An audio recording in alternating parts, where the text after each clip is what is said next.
There's actually something you can train every single day that has a huge impact on your strength and your performance on the platform. What's up? My name is Dr. Alex Strahle. If you're looking to get strong and stay pain-free, make sure to subscribe so you don't miss out on any videos. In this video, we're going to look at how you can train the strongest part of your body, your brain.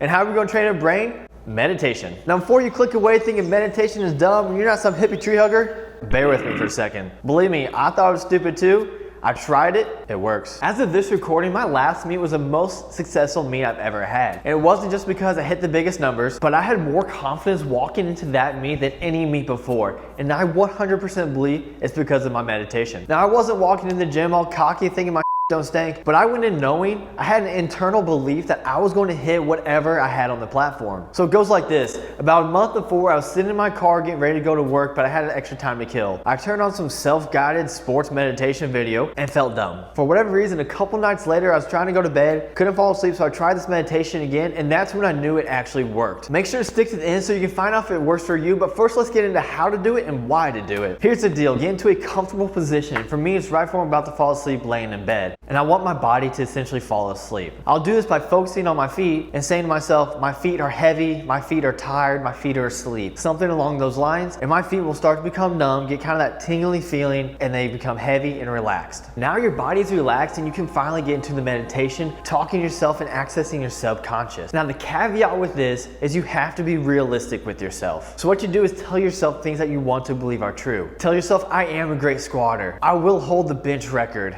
Deadlift is natural for me. Now usually repeat these things 2 or 3 times. The more times you do this, not just in a single night, but day after day, week after week, the more powerful it's going to become. So what you're doing is rewiring your subconscious so what you're saying is what you're going to believe. Think about your least favorite lift.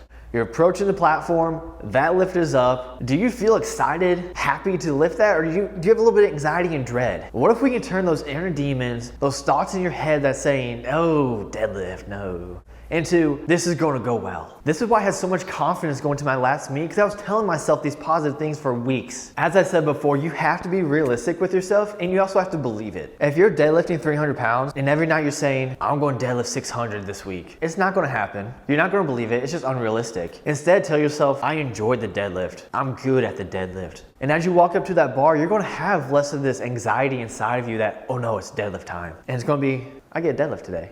And that is a step in the right direction. Your body's gonna come in tune with that. And you're gonna get this positive feedback loop that you like the lift, you're getting better at it, and so on and so forth. So how did I know that it actually worked for me? The second time I did this meditation, my body went to sleep like that. I instantly went into this relaxed mode, and that's how I knew that something's working. Follow that up with my meet performance, hitting a PR on all 3 lifts with weights I had never even attempted in the gym, sold. If you're going to do this, give it a legitimate shot. Give it a few weeks, give it even a whole training cycle and see what happens. Your numbers may not spike up instantly, but your mood might get better. You might have more energy, more positivity into the gym. If you're interested in getting a mental edge, check out this playlist with all my sports psychology videos.